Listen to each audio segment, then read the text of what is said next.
वही कहूंगा जो आप भी जान सकते हैं। लेकिन जानने से मेरा अर्थ है जीना। जाना बिना जिए भी जा सकता है, तब ज्ञान होता है एक बोझ। उससे कोई डूब तो सकता है, उबरता नहीं। जानना जीवंत भी हो सकता है, तब जो हम जानते हैं वो हमें करता है निर्भर, हल्का, कि हम उड़ सके आकाश में। जीवन ही जब जानना बन जाता है तभी पंख लगते हैं, तभी जंजीरें टूटती हैं और तभी द्वार खुलते हैं अनंत के।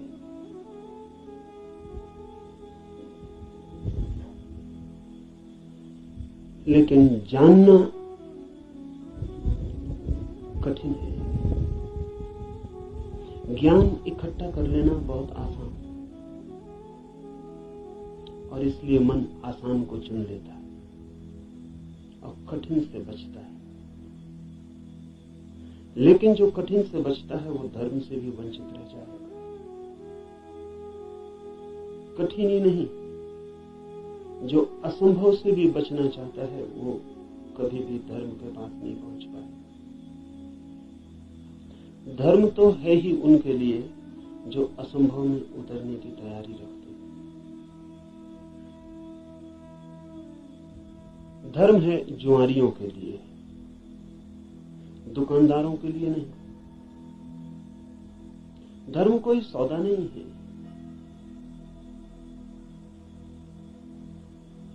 धर्म कोई समझौता भी नहीं। धर्म तो है दांव। जुआरी लगाता है धन को दांव पर, धार्मिक लगा देता है स्वयं को। वही परम धन है। और जो अपने को ही दांव पर लगाने को तैयार नहीं, वो जीवन के गुह रहस्यों को कभी भी जान नहीं पाएगा। सस्ते नहीं मिलते हैं वे रहस्य। ज्ञान तो बहुत सस्ता मिल जाता है। ज्ञान तो मिल जाता है किताब में, शास्त्र में, शिक्षा में, शिक्षक के पास। ज्ञान तो मिल जाता है करीब करीब मुफ्त, कुछ चुकाना नहीं पड़ता है। धर्म में तो बहुत कुछ चुकाना पड़ता है। बहुत कुछ कहना ठीक नहीं, सभी कुछ दांव पर लगा दे कोई तो ही उस जीवन के द्वार खुलते हैं। इस जीवन को जो दांव पर लगा दे उसके लिए ही उस जीवन के द्वार खुलते हैं। इस जीवन को दांव पर लगा देना ही उस जीवन के द्वार की कुंजी है। लेकिन ज्ञान बहुत सस्ता है, इसलिए मन सस्ते रास्ते को चुन लेता है, सुगम को। सीख लेते हैं हम बातें, शब्द, सिद्धांत, और सोचते हैं जान लिया। अज्ञान बेहतर है ऐसे ज्ञान से। अज्ञानी को कम से कम इतना तो पता है कि मुझे पता नहीं। इतना सत्य तो कम से कम उसके पास है। जिन्हें हम ज्ञानी कहते हैं उनसे ज्यादा असत्य आदमी खोजने मुश्किल। उन्हें यह भी पता नहीं है कि उन्हें पता नहीं। सुना हुआ, याद किया हुआ कंठस्थ हो गया, धोखा देता है। ऐसा लगता है मैंने भी जान लिया। मैं आपसे वही कहूंगा जो मैं जानता हूं, क्योंकि उसके कहने का ही कुछ मूल्य है। क्योंकि जिसे मैं जानता हूं, अगर आप तैयार हो तो उसकी जीवंत चोट आपके हृदय के तारों को भी हिला सकती है। जिसे मैं ही नहीं जानता हूं, जो मेरे कंठ तक ही हो, वो आपके कानों से ज्यादा गहरा नहीं जा सकता। जो मेरे हृदय तक हो, उसकी ही संभावना बनती है। अगर आप साथ दें तो वो आपके हृदय तक जा सकता है। आपके साथ की तो फिर भी जरूरत होगी, क्योंकि आपका हृदय अगर बंद ही हो तो जबरदस्ती उसमें सत्य डाल देने का कोई उपाय नहीं, और अच्छा ही है कि उपाय नहीं, क्योंकि सत्य भी अगर जबरदस्ती डाला जाए तो स्वतंत्रता नहीं बनेगा, परतंत्रता बन जाएगा। सभी जबरदस्तियां परतंत्रताएं बन जाएगी। इसलिए इस जगत में सभी चीजें जबरदस्ती आपको दी जा सकती हैं, सिर्फ सत्य नहीं दिया जा सकता, क्योंकि सत्य कभी भी परतंत्रता नहीं हो सकती। सत्य का स्वभाव स्वतंत्रता है। इसलिए एक चीज भर है इस जगत में जो आपको कोई जबरदस्ती नहीं दे सकता, जो आपके ऊपर थोपी नहीं जा सकती, जो आपको पहनाई नहीं जा सकती, उड़ाई नहीं जा सकती। आपका राजी होना अनिवार्य शर्त है, आपका खुला होना, आपका ग्राहक होना, आपका आमंत्रण, आपका अहोभाव से भरा हुआ हृदय। जैसे पृथ्वी वर्षा के पहले पानी के लिए प्यासी होती और दरारें पड़ जाती हैं, इस आशा में पृथ्वी जगह जगह अपने ओंठ खोल देती है कि वर्षा हो। ऐसा जब आपका हृदय होता है तो सत्य प्रवेश कर गया।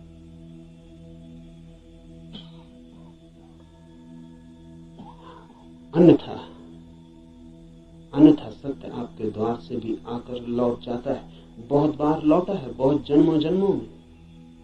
आप कुछ नए नहीं, इस पृथ्वी पर कुछ भी नया नहीं, सभी बहुत पुराने हैं। आप बुद्ध के चरणों में भी बैठ के सुने हैं, आपने कृष्ण को भी देखा है, आप जीसस के पास भी उठे बैठे हैं, लेकिन फिर भी वंचित रह गए, क्योंकि कभी भी आपका हृदय तैयार नहीं था। आपके पास से बुद्ध की सरिता बहती निकल गई है, महावीर की सरिता बहती निकल गई, आप प्यासे रह गए। आनंद रो रहा था जिस दिन बुद्ध के प्राण छूटने को थे और छाती पीट रहा था, और बुद्ध ने उससे कहा कि तू रोता क्यों है? जरूरत से ज्यादा मैं तेरे पास था 40 वर्ष, और अगर 40 वर्ष में भी नहीं हो पाई वो घटना, तो अब रोने से क्या होगा? मेरे मिटने से इतना परेशान क्यों हो रहा है? तो आनंद ने कहा है, इसलिए परेशान हो रहा हूं कि आप मौजूद थे और मैं न मिट पाया। अगर मैं मिट जाता तो आपको मेरे भीतर प्रवेश मिल जाता। 40 साल नदी मेरे पास बहती थी और मैं प्यासा रह गया, और अब मैं रोता हूं क्योंकि जरूरी नहीं है कि ये नदी कब किस जन्म में दोबारा मुझे मिलेगी।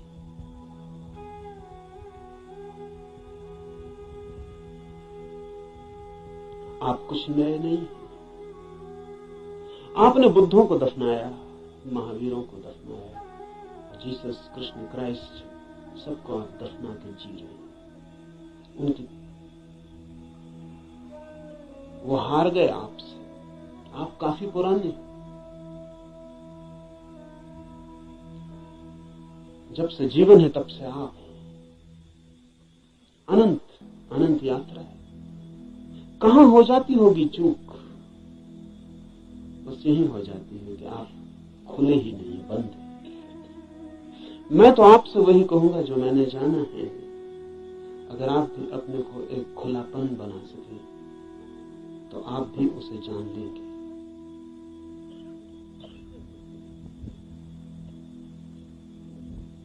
और ऐसा नहीं है कि कोई कठिनाई है बहुत, एक ही कठिनाई है और वो आप ही। कुछ लोग कुतूहल से चलते हैं, जैसे राह चलते बच्चे पूछ लेते हैं इस वृक्ष का नाम क्या है, और अगर आप उत्तर न दें तो तत्क्षण भूल जाते हैं कि उन्होंने पूछा भी था। वो दूसरी बात पूछने लगते हैं कि ये पत्थर यहां क्यों पड़ा है।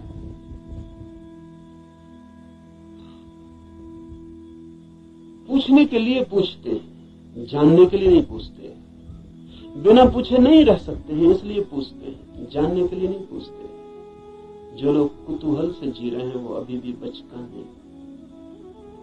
अगर आप ऐसे ही पूछ लेते हैं कि ईश्वर क्या है, जैसे कि कोई बच्चा राह चलती दुकान देख के पूछ लेता हो कि ये खिलौना क्या है, तो आप अभी बच्चे हैं, और बच्चा तो माफ किया जा सकता है, आप माफ नहीं किए जा सकते। कुतूहल नहीं चलेगा। धर्म कोई खिलवाड़ नहीं है बच्चों का, और फिर उत्तर भी मिल जाए तो उससे कोई प्रयोजन नहीं है। बच्चे का मजा पूछने में, उसने पूछा, यही उसका मजा है। आप उत्तर देंगे भी तो उस उत्तर में उसे कोई बहुत रस नहीं है। क्या बात?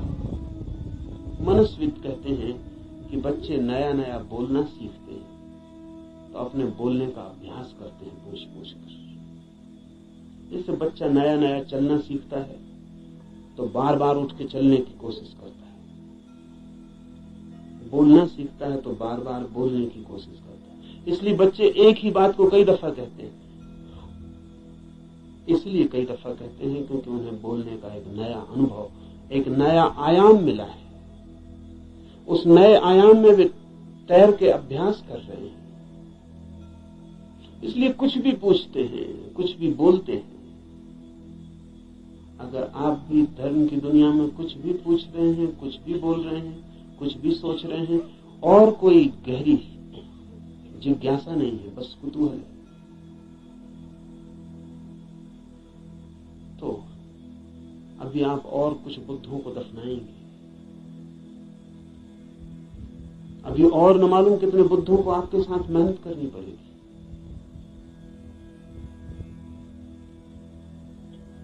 कुतूहल से सत्य का कोई संबंध नहीं। कुछ लोग कुतूहल से थोड़ा आगे बढ़ते हैं और जिज्ञासा करते हैं। जिज्ञासा में थोड़ी ज्यादा गहराई है, लेकिन बस थोड़ी ज्यादा। जिज्ञासा भी बहुत गहरी नहीं, वो भी उतनी है, क्योंकि जिज्ञासा है केवल बौद्धिक, और बुद्धि भी ऐसी है जैसी खाज होती है, खुजलाएं तो थोड़ा रस आता है, ऐसा बुद्धि को भी खाज होती रहती है। ईश्वर है, आत्मा है, मोक्ष है, ध्यान क्या है, करने के लिए नहीं। ईश्वर क्या है, जानने के लिए नहीं, चर्चा के लिए, बातचीत के लिए।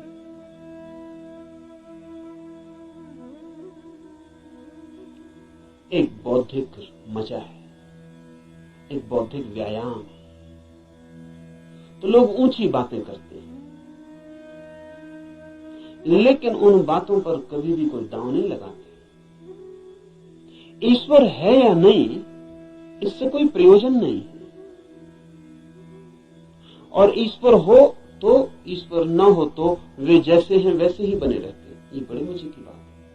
एक आदमी मानता है कि ईश्वर है और एक आदमी मानता है कि ईश्वर नहीं, और दोनों की जिंदगी बराबर एक सी। कोई गाली दे तो उसे भी क्रोध आता है जो मानता है कि ईश्वर है, और उसे भी क्रोध आता है जो मानता है कि ईश्वर नहीं। बल्कि कई दफे तो ये देखा जाता है कि जो मानता है ईश्वर है उसे ज्यादा क्रोध आता है, क्योंकि जो मानता है कि ईश्वर नहीं है वो ज्यादा से ज्यादा क्या कर सकता है, आपका गाली दे सकता है, मार सकता है, हत्या कर सकता है। लेकिन जो मानता है ईश्वर है वो आपको नरक तक में सड़ा सकता है। उसके पास ज्यादा उपाय क्रोधित होने के। अगर ईश्वर के मानने और न मानने से कोई भी अंतर जीवन में न पड़ता हो तो उसका अर्थ है कि ये ईश्वर से कोई संबंध नहीं है, बौद्धिक बातचीत है।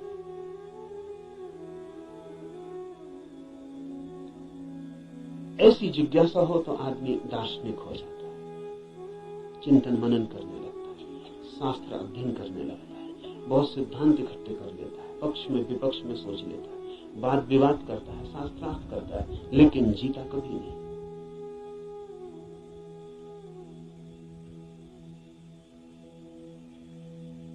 अगर आप भी सिर्फ जिज्ञासा से भरे तो यात्रा नहीं होगी। जिज्ञासा से भरे हुए लोग वे हैं जो मील के पत्थर के पास बैठ जाते हैं और पूछते हैं मंजिल क्या है, कितनी दूर है, और सदा यही पूछते हैं, लेकिन कभी उठ के चलते नहीं। जानते तो आप भी कितना है, क्या कमी है जानने में?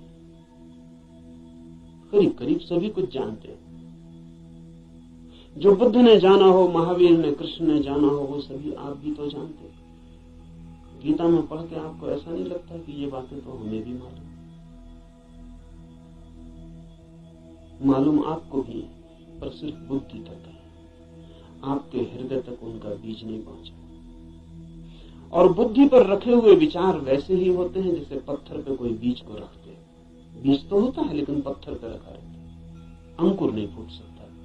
अंकुर फूटना हो तो बीज को पत्थर से गिरना पड़े, जमीन खोजनी पड़े, और जमीन की भी ऊपर की सतह ठीक नहीं है, क्योंकि और गीली जगह चाहिए, तो थोड़ा जमीन के भीतर पहुंचना पड़े, जहां थोड़ी पानी की सुविधा हो, थोड़ा रस बहता हो। बुद्धि पर पत्थर की तरह बीज रख जाते हैं, हृदय तक जब तक न गिर जाए तब तक गीली जगह नहीं मिलती। हृदय में थोड़ा रस बहता है, थोड़ा प्रेम, वहां थोड़ा पानी है, वहां कोई बीज गिरे तो अंकुरित होता है, नहीं तो कभी अंकुरित नहीं होता। जिज्ञासु व्यक्तियों के पास बहुत कुछ होता है, लेकिन पत्थर पर रखे हुए बीजों की भांति। जमीन भी ज्यादा दूर नहीं होती, लेकिन थोड़ी यात्रा भी मुश्किल है।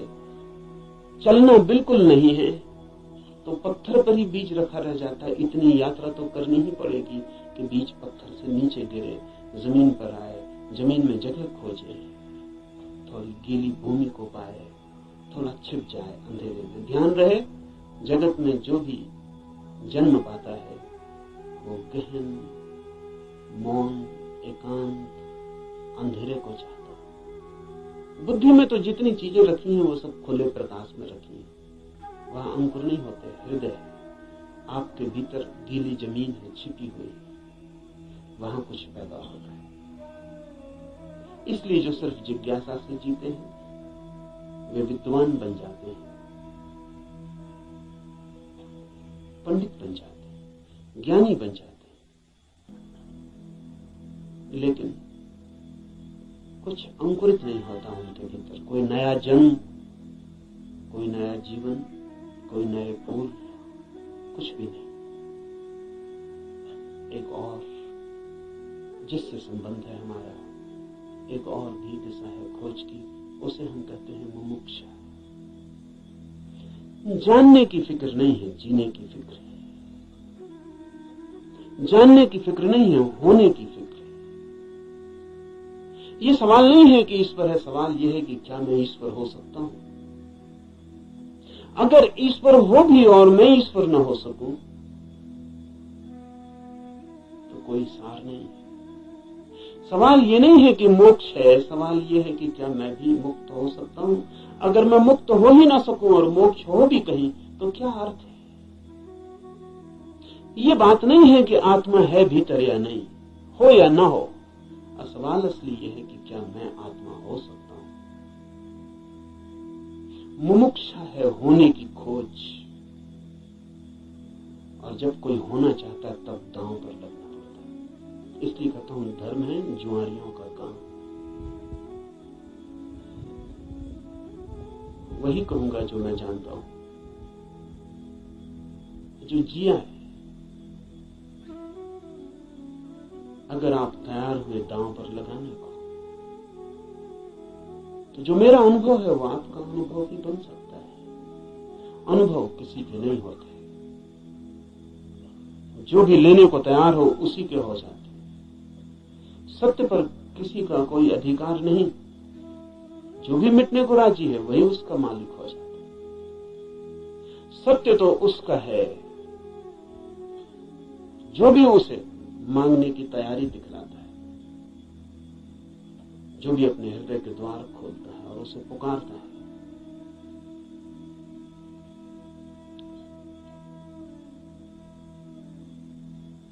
इस उपनिषद को इसीलिए चुना है। ये उपनिषद अध्यात्म का सीधा साक्षात्कार है। सिद्धांत इसमें नहीं है, इसमें सिद्धों का अनुभव है। इसमें उस सब की कोई बातचीत नहीं है जो कुतूहल से पैदा होती है, जिज्ञासा से पैदा होती है। नहीं, इसमें तो उनकी तरफ इशारे हैं जो मुमुक्षा से भरे हैं, और उनके इशारे हैं जिन्होंने पा लिया है। कुछ ऐसे लोग भी हैं कि जिन्होंने नहीं पाया, लेकिन फिर भी मार्गदर्शन देने का मजा नहीं छोड़ पाते। मार्गदर्शन में बड़ा मजा है। सारी दुनिया में अगर सबसे ज्यादा कोई चीज दी जाती है तो वो मार्गदर्शन है, और सबसे कम अगर कोई चीज दी जाती है तो वो भी मार्गदर्शन है। सभी देते हैं, लेता कोई भी नहीं। जब भी आपको मौका मिल जाए किसी को सलाह देने का, तो आप चूकते नहीं। जरूरी नहीं है कि आप सलाह देने योग्य हो, जरूरी नहीं कि आपको कुछ भी पता हो जो आप कह रहे हैं, लेकिन जब कोई दूसरे को सलाह देनी हो तो शिक्षक होने का मजा छोड़ना बहुत मुश्किल हो जाता है। शिक्षक होने में मजा क्या है? आप तत्काल ऊपर हो जाते हैं मुफ्त में, और दूसरा नीचे हो जाता है। अगर कोई आपसे दान मांगने आए तो 2 पैसे देने में कितना कष्ट होता है, क्योंकि कुछ देना पड़ता है जो आपके पास है।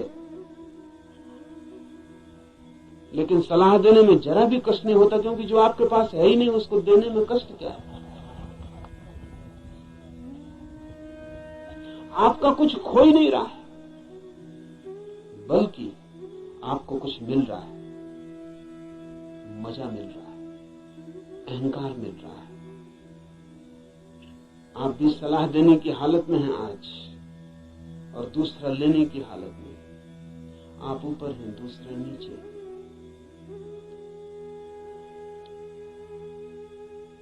इसलिए कहता हूं कि इस उपनिषद में कोई सलाह है, कोई मार्गदर्शन देने का मजा नहीं है, बड़ी पीड़ा है। क्योंकि उपनिषद का ऋषि जो दे रहा है वो जान के दे रहा है, वो बांट रहा है कुछ बहुत हार्दिक, बहुत आंतरिक।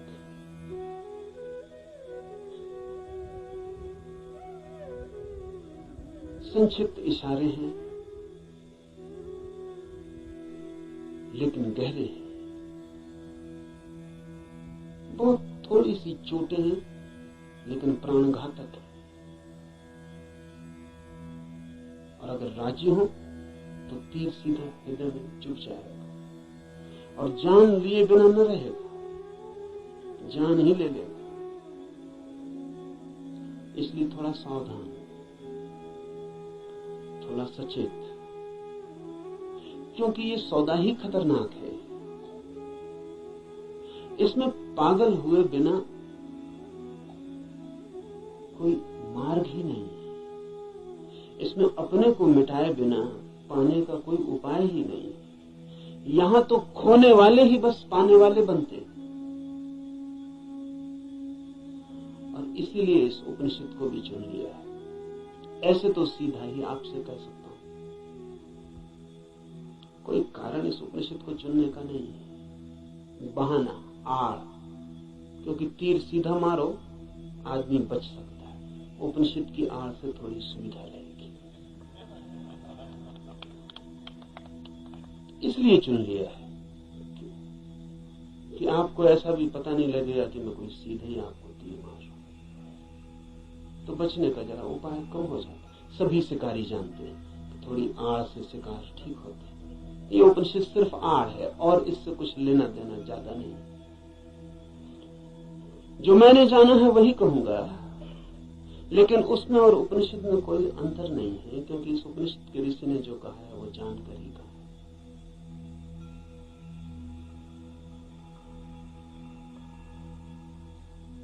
यह उपनिषद अध्यात्म की सूक्ष्मतम रहस्यों का उद्घाटन है।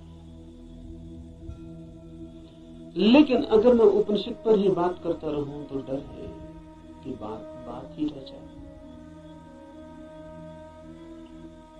इसलिए चर्चा तो पृष्ठभूमि होगी। इस चर्चा के साथ साथ प्रयोग जो कहा है, जो इस ऋषि ने देखा है या जो मैं कहता हूं मैंने देखा है, उस तरफ आपके चेहरे को मोड़ने की कोशिश, उस तरफ आपकी भी आंखें उठाने, उस तरफ आपकी भी आंखें उठाने का प्रयास, वही मुख्य होगा। उपनिषद की बात तो सिर्फ हवा पैदा करने के लिए होगी कि आपके चारों तरफ भी तरंगें पैदा हो जाएं, कि आप भूल जाएं 20वीं सदी को, पहुंच जाएं उस लोक में जहां ये ऋषि रहा होगा। मिट जाए ये जगत जो चारों तरफ बहुत बेरौनक और बहुत कुरूप हो गया है, और याद आ जाए उन दिनों की जब ये ऋषि जिंदा रहा होगा। एक हवा, एक वातावरण, बस उसके लिए उपनिषद। पर उतना काफी नहीं है, जरूरी है, काफी नहीं है। तो जो मैं कहता हूं अगर आप उसको सुन के ही रुक जाते हैं तो मैं मानूंगा आपने सुना भी नहीं, क्योंकि सुन के जो चलता नहीं है मैं नहीं मान सकता कि उसने सुना है। अगर आप सोचते हैं कि सुन के आपकी समझ में आ गया, इतनी जल्दी मत करना। सुन के समझ में आता होता तो हम कभी के समझ गए होते। सुन के ही समझ में आता होता तो इस दुनिया में समझदारों की कमी ना होती, ना समझ खोजना मुश्किल हो जाता। मगर ना समझ ही ना समझ, सुन के कुछ भी समझ में नहीं आता। सुन के सिर्फ शब्दों पे मुट्ठियां बन जाती, सुन के नहीं करके ही समझ में आता है। इसलिए सुनना करने के लिए, समझने के लिए नहीं। सुनना करने के लिए, करना समझने के लिए। सुन के ही सीधा मत सोच लेना कि समझ गए। वो बीच की कड़ी के बिना कोई भी उपाय नहीं है, कोई भी रास्ता नहीं। लेकिन मन कहता है कि समझ गए, अब करने की क्या जरूरत है। मंजिलें चल के पहुंची जाती हैं, सब भी समझ लिया हो, यात्रा पथ पूरा स्मृति में आ गया हो, पूरा नक्शा जेब में हो, फिर भी बिना चले कोई मंजिल तक कभी पहुंचता नहीं। लेकिन सपना देखा जा सकता है। कोई आदमी यहीं सो जाए और सपना देख सकता है कहीं भी पहुंचने का। मन सपना देखने में बड़ा कुशल है। और ऐसा मत सोचना कि आप ही ऐसे सपने देखते हैं। जिनको आप बहुत बुद्धिमान कहते हैं वे भी इसी तरह के सपने देखते रहते हैं। साधु हैं, सन्यासी हैं, महात्मा हैं, वर्षों वर्षों से खोज में लगे हैं, लेकिन कहीं इंच भर नहीं पहुंचते, यात्रा ही नहीं करते। वो जो वर्षों से खोज में लगे हैं वो सारी की सारी खोज वर्तुलाकार है, बुद्धि में ही वर्तुल बन जाता है, भंवर बन जाता है, उसी भंवर में घूमते रहते हैं। फिर उस भंवर में सब समा जाता है, वेद समा जाते हैं, उपनिषद समा जाते हैं, कुरान है, बाइबलें समा जाती हैं, उस भंवर में सब समा जाता है, लेकिन एक इंच भी गति नहीं होती। उपनिषद की हम चर्चा करेंगे, उपनिषद समझाने के लिए नहीं, उपनिषद बन जाने के लिए। यहां सुन के कुछ कंठस्थ हो जाए और आप भी बोलने लगे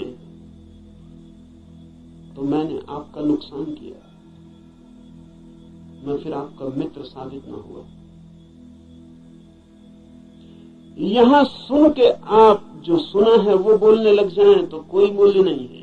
यहां सुन के आपको भी वो हो जाए, आप भी वो देख लें, वो आंख आपकी भी खुल जाए तो ही। ऐसा समझिए, एक कवि गीत गाता है किसी धुन के संबंध में। गीत में बड़ा माधुर्य हो सकता है, छंद हो सकता है, लय हो सकती, संगीत हो सकता। गीत की अपनी खूबी है, लेकिन गीत कितना ही गाए उस फूल को और कितना ही गुनगुनाए, तो भी गीत गीत है, फूल नहीं। और लाखों गति और लाखों छंद, तो भी गीत गीत है, फूल की सुगंध नहीं। और आप उसी गीत से तृप्त हो जाए तो आप भटक गए। उपनिषद गीत है किसी फूल का जिसे आपने देखा नहीं अभी। गीत गजब का है, गाने वाले ने देखा है, पर गीत से तृप्त मत हो जाना। गीत फूल नहीं। ऐसा भी हो जाता है कि कभी कभी आप फूल के पास भी पहुंच जाते हैं। कभी कभी फूल की एक झलक भी मिल जाती है, अचानक, आकस्मिक। क्योंकि फूल कोई विजाती ही नहीं है, आपका स्वभाव है, आपके बिल्कुल निकट है, किनारे किनारे है। कभी कभी छू जाता है बिना आपके, बावजूद आपके। कभी कभी फूल एक झलक दे जाता है, कोई बिजली कौन जाती, किसी क्षण में आकस्मिक अनुभव में आ जाता है। कुछ और भी है इस जगत में, यही जगत सब कुछ नहीं है। इस पथरीले जगत के बीच कुछ और भी है जो पत्थर नहीं, फूल है, जीवंत खिला हुआ, जैसे किसी स्वप्न में देखा हो या अंधेरी रात में चमकी हो बिजली और कुछ दिखा हो और फिर खो गया हो। ऐसा कभी कभी आपके जीवन में भी हो जाता है,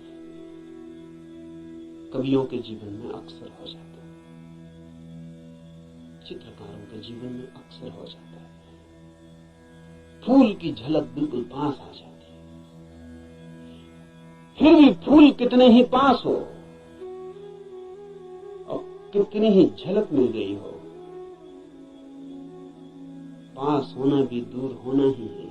और कितने ही पास आ जाए फूल, तो भी फासला तो बना ही रहता। और मैं बिल्कुल हाथ से भी छू लूं फूल को, तो भी पक्का नहीं है कि जो अनुभव मुझे होता है वो फूल का है, क्योंकि हाथ खबर लाने वाला है। और हाथ अगर बीच में गलत खबर दे दे तो कुछ भरोसा नहीं। और हाथ सही ही खबर देगा, इसको मानने का कोई कारण नहीं। फिर हाथ जो खबर देगा वो फूल के संबंध में कम और हाथ के संबंध में ज्यादा होगी।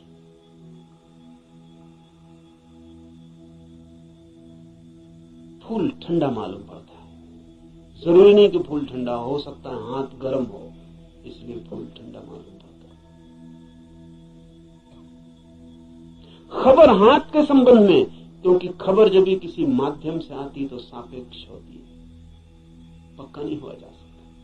पोपोफ का मैं एक संस्मरण पढ़ रहा था। पोपोफ एक साधिका थी और गहरी साधिका थी, और पियोत्र दिमित्रोविच ऑस्पेंस्की के पास साधना करते थे। एक दिन बैठी थी पास, एक सज्जन ने आके ऑस्पेंस्की से पूछा कि ईश्वर है या नहीं। तो ऑस्पेंस्की ने कहा कि ईश्वर नहीं। फिर ऑस्पेंस्की थोड़ी देर रुका और उसने कहा कि लेकिन मैं कोई गारंटी भी नहीं कर सकता।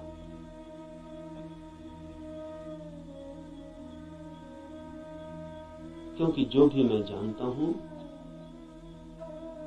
वो सब माध्यम से जाना है। कभी आंख से देखा है लेकिन आंख का भरोसा क्या, कभी कान से सुना है लेकिन कान गलत सुन सकता है, कभी हाथ से छुआ है लेकिन हाथ का क्या कहना।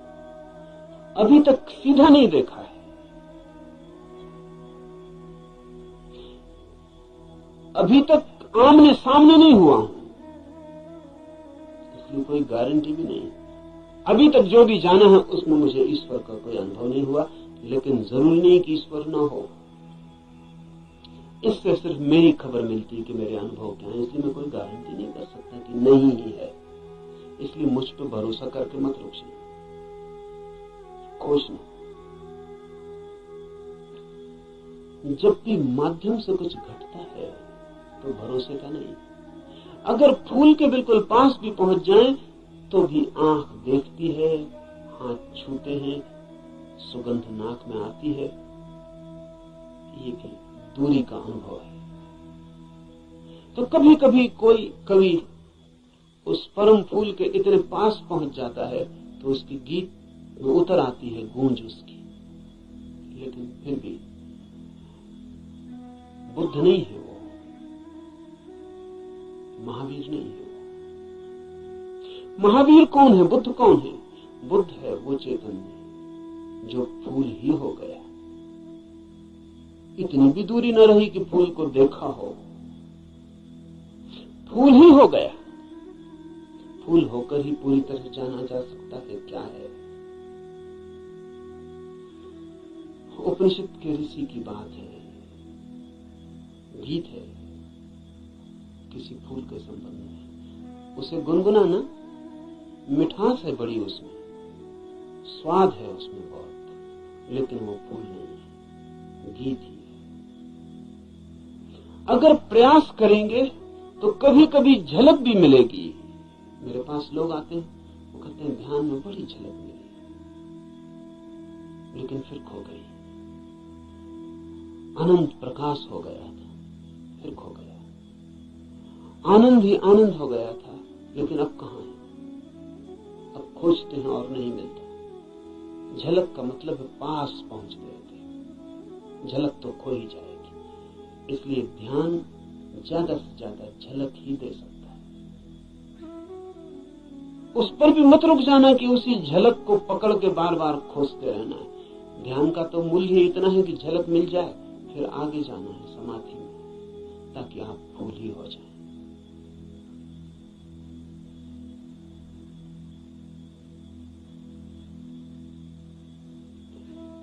ध्यान में है झलक, समाधि में है हो जाना। झलकों पे मत रुकना। झलकें बड़ी प्रीतिकर, सारा जगत बासा मालूम पड़ने लगता है। एक झलक ध्यान में मिल जाए उस जीवंत की, फूल की, उस खिलावट की जो भीतर है, तो सारा जगत फीका और व्यर्थ हो जाता है। लेकिन फिर कुछ लोग झलकों को पकड़ लेते हैं और उन्हीं को दोहराने लगते हैं और सोचते हैं सब हो गया। नहीं, जब तक आप ही ना हो जाएं, ईश्वर ही जब तक आप ना हो जाएं, तब तक भरोसा मत करना कि ईश्वर है। हो सकते हैं, क्योंकि है ही। खोलना है जरा, उघाड़ना है जरा। छिपे हैं, मौजूद हैं अभी और यहीं। थोड़े से वस्त्र हैं और बड़े झीने वस्त्र हैं कि चाहें तो अभी उतार कर फेंक दें और नग्न हो जाएं और ईश्वर हो जाएं। लेकिन बड़ी पकड़ है। झीने तो हैं लेकिन पकड़ गहरी। क्यों है ये पकड़ इतनी? ये पकड़ है क्योंकि हम सोचते हैं ये वस्त्र ही हमारा होना है, यही हम। इसके अलावा हमें कुछ और किसी अस्तित्व का पता नहीं। इस उपनिषद में इशारे होंगे उस अस्तित्व के जो वस्त्रों के पार है। और इस उपनिषद के साथ साथ हम करेंगे ध्यान, ताकि मिले झलक, और आशा बांधेंगे समाधि की, ताकि हम भी हो जाएं वही जिसे हुए बिना न कोई संतोष है, न कोई शांति, न कोई सत्य। उपनिषद शुरू होता है प्रार्थना से। प्रार्थना है समस्त जगत से। सूर्य कल्याणकारी हो, वरुण, अर्यमा, इंद्र और बृहस्पति, विष्णु कल्याणकारी हो, उस ब्रह्म को नमस्कार हो। हे वायु, तुम्हारे लिए नमस्कार, क्योंकि तुम प्रत्यक्ष ब्रह्म हो।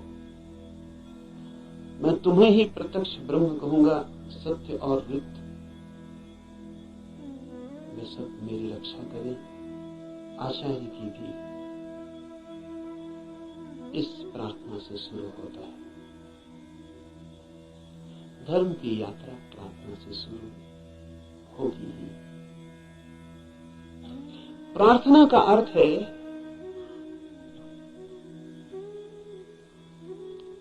आस्था, आशा। प्रार्थना का अर्थ है इस सारे जगत के साथ हमारे जुड़े हुए होने का भाव। प्रार्थना का अर्थ है मुझ अकेले से क्या होगा, मुझ अकेले से होता तो हो गया होता, मुझ अकेले से तो क्षुद्र भी नहीं सध पाया। चाहा था धन मिल जाए वो भी नहीं मिला, चाहा था पद मिल जाए वो भी नहीं मिला। कैसी कैसी चाहें की थी, बड़ी छोटी थी, वे भी पूरी ना हुई। मुझ अकेले से तो संसार भी ना सधा। तो सत्य की ये महायात्रा मुझ अकेले से हो सकेगी? अकेले अकेले तो मैं संसार में भी हार गया हूं।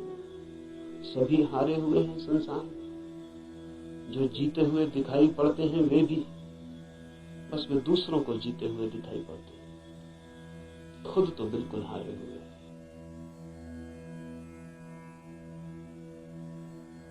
आप भी अपने को हारे हुए दिखाई पड़ते होंगे, औरों को तो आप भी जीते हुए दिखाई पड़ते हैं।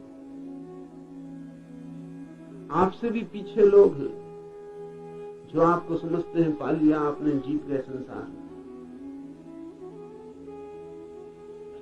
लेकिन भीतर से अगर हम आदमी को देखें तो एक एक आदमी हारा हुआ है। संसार पराजय की लंबी कथा है, वहां जीत होती ही नहीं, वहां जीत हो ही नहीं सकती, वो संसार का स्वभाव नहीं। वहां हार ही नियति है, किसी की नहीं, किसी व्यक्ति की नहीं, संसार में होने की नियति ही हार है। वहां हार नहीं होगा, वहां कोई कभी जीतता नहीं। वहां हम नहीं जीत पाए जहां क्षुद्र था, स्वप्न था, शंकर कहते हैं माया है, वो माया में भी हार गए। सपना था, भ्रम था, वहां भी तो जीत ना पाए। जब भ्रम में भी हार गए, सपने में भी न जीते, तो यथार्थ में, सत्य में अकेले से क्या होगा? प्रार्थना का अर्थ है संसार में पराजित हुए व्यक्ति का यह अनुभव कि जन्मों जन्मों तक चेष्टा करके मैं हार गया, क्षुद्र में तो विराट में मेरी सामर्थ्य। इसलिए प्रार्थना, इसलिए सारे जगत को पुकारा है ऋषि ने कि मुझे साथ देना। सूर्य को पुकारा है, वरुण को पुकारा है, ये सब नाम है, प्रतीक है जीवन की समस्त शक्तियों की। सूर्य को पहले पुकारा है क्योंकि सूर्य हमारा जीवन है, उसके बिना हम नहीं होंगे। हमारे भीतर सूर्य ही जीता है, जलता है। उधर सूर्य बुझ जाए, यहां हम बुझ जाए। सूर्य ही हमारा प्राण है, इसलिए पुकारा। कहा वायु को नमस्कार है, विशेष रूप से वायु को नमस्कार कहा है इस प्रार्थना में, क्योंकि तुम प्रत्यक्ष ब्रह्म हो। अजीब सी बात, थोड़ा सोचिए, बड़े मजे की बात है, क्योंकि वायु है बिल्कुल अप्रत्यक्ष और सब चीजें प्रत्यक्ष। सूर्य को कहा होता प्रत्यक्ष ब्रह्म हो, जीते जागते जलते प्रखर, समझ में आता। सूर्य को नहीं कहा प्रत्यक्ष ब्रह्म, कहा वायु को जो बिल्कुल दिखाई पड़ती नहीं, बिल्कुल अप्रत्यक्ष। कहां है प्रत्यक्ष वायु? सिर्फ अनुमान है कि है, लगता है कि है, भासता है कि है, दिखाई तो पड़ती नहीं। आंख के सामने कहां है? प्रत्यक्ष का मतलब है आंख के सामने है। जो आंख के सामने वायु बिल्कुल नहीं है, पत्थर पहाड़ सब आंख के सामने, वायु नहीं है। लेकिन ऋषि कहता है हे वायु नमस्कार तुम्हें, क्योंकि तुम प्रत्यक्ष ब्रह्म हो। इसलिए कहा कि वायु जैसे दिखाई नहीं पड़ती और है, और आंख को दिखाई नहीं पड़ती फिर भी आंख को छू रही है प्रतिपल। ऐसा ही परम सत्य है, दिखाई नहीं पड़ता, छू रहा है प्रतिपल। वायु दिखाई नहीं पड़ती क्योंकि हमारे पास देखने वाली आंख नहीं। वायु तो यहां है, वायु के बिना तो हम भी नहीं हो सकते। वही तो हमारी श्वास में हमें संभाले, उसका ही आवागमन तो हमारा सारा जीवन है, जो इतने निकट है। श्वास है जो हमारी, वो भी दिखाई नहीं पड़ती, क्योंकि हमारे पास आंखें बड़ी स्थूल है। तो हम जो बहुत मोटा मोटा है, स्थूल स्थूल है, वो देख लेते हैं। जो सूक्ष्म है वो हमें दिखाई नहीं पड़ता। वायु सूक्ष्मतम है, हमारे सामने मौजूद है, भीतर मौजूद है, बाहर मौजूद है, रोए रोए में मौजूद है, और दिखाई नहीं पड़ती। इसलिए कहा कि तुम प्रत्यक्ष ब्रह्म हो, तुम ठीक ब्रह्म जैसी हो। वो भी यहाँ मौजूद है और दिखाई नहीं पड़ता, और रोए रोए में वही समाया है, रोआ रोआ वही है, और फिर भी उसका कोई पता नहीं चलता है। इसलिए वायु को नमस्कार किया है कि हम वायु को तो जानते हैं, ब्रह्म को नहीं जानते। वायु से एक धागा जोड़ा है कि ब्रह्म भी ठीक वायु जैसा है। इसलिए मैं तुम्हें प्रत्यक्ष ब्रह्म कहूंगा, इसी कहता है वायु को। सत्य और ऋत के नाम से भी कहूंगा, क्योंकि तुम ठीक उस जैसी हो जो है और जिसका हमें पता नहीं, जो हम स्वयं हैं और जिसका हमें पता नहीं, जो अभी और यहाँ सदा से मौजूद है और हमें उसका पता नहीं। लेकिन ये खोज पूरी हो सके अगर सब देवता रक्षा करें। देवता से अर्थ है सदा से जीवन की अनंत अनंत शक्तियां, और जीवन है एक विराट जाल अनंत शक्तियों का। आपका होना भी एक विराट जाल है अनंत शक्तियों का। मिलता है आप में सूर्य, मिलता है वरुण, मिलता है इंद्र, मिलती है वायु, मिलती है अग्नि, मिलती है पृथ्वी, सब कुछ मिलता है आकाश, सब आप में मिलते हैं। अगर एक व्यक्ति को हम पूरा का पूरा जान ले तो हमने बीज रूप में समस्त अस्तित्व को जान लिया। सब कुछ उसमें है, सबका दान उसमें है, सब मिलकर ही उसका अस्तित्व है। इन सब की सहायता की प्रार्थना है, लेकिन क्या सूर्य सहायता करेगा?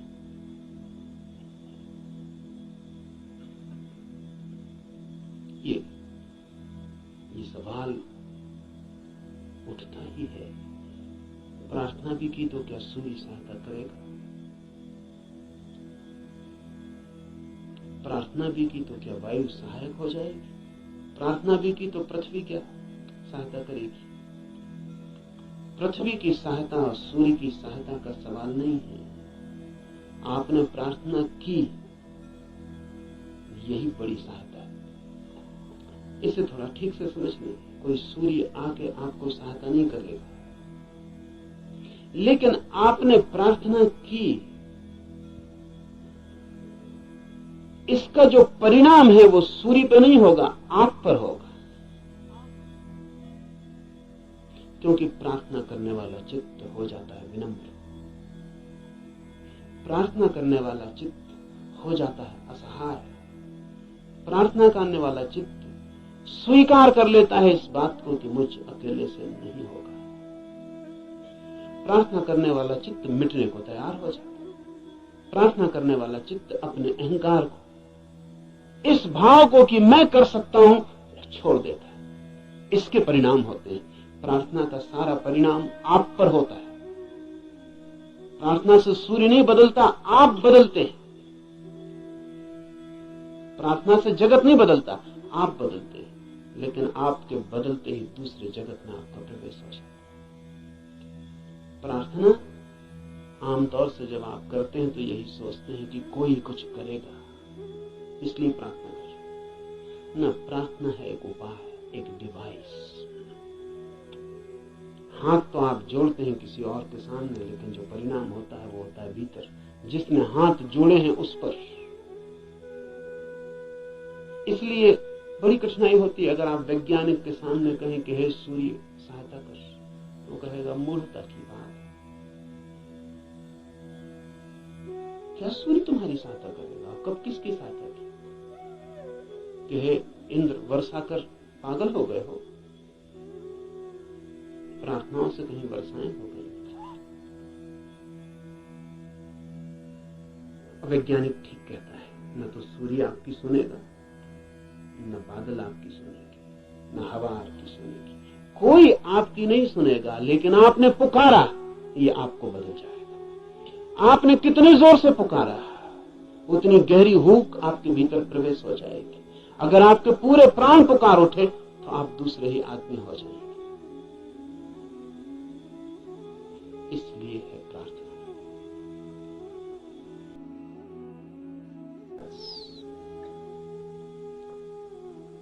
आज के लिए इतना, इनफ फॉर टुडे।